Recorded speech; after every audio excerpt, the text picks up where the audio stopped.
अस्सलाम वालेकुम।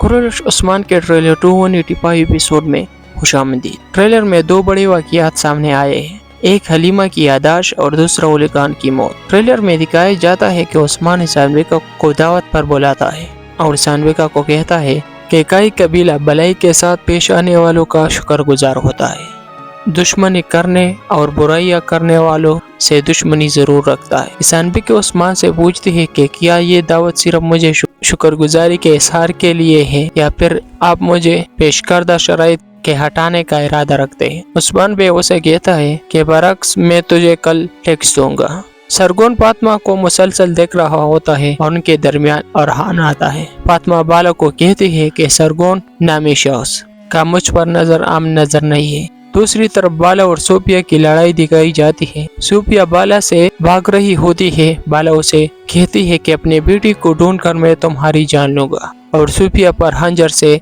हमला कर देती है। सूफिया हंजर से अपने आप को बचा लेती है। एक और सीन में दिखाया जाता है कि हलीमा बाला के साथ होती है और बाला हतून को माँ कहती है, तो जवाबन बाला उसे बेटी कहती है। आखिरी सीन में दिखाया जाता है कि उस्मान और बोरान मंगोलों को काट रहे होते हैं। उस्मान सांविका को कहता है कि मैं तुम्हारा महसूल तुम्हारे लिए लाया हूँ। जब नौकर संदूक को खोलता है तो इसमें कुछ नहीं होता और फिर उस्मान सांविका के सामने उली खान को मारती है।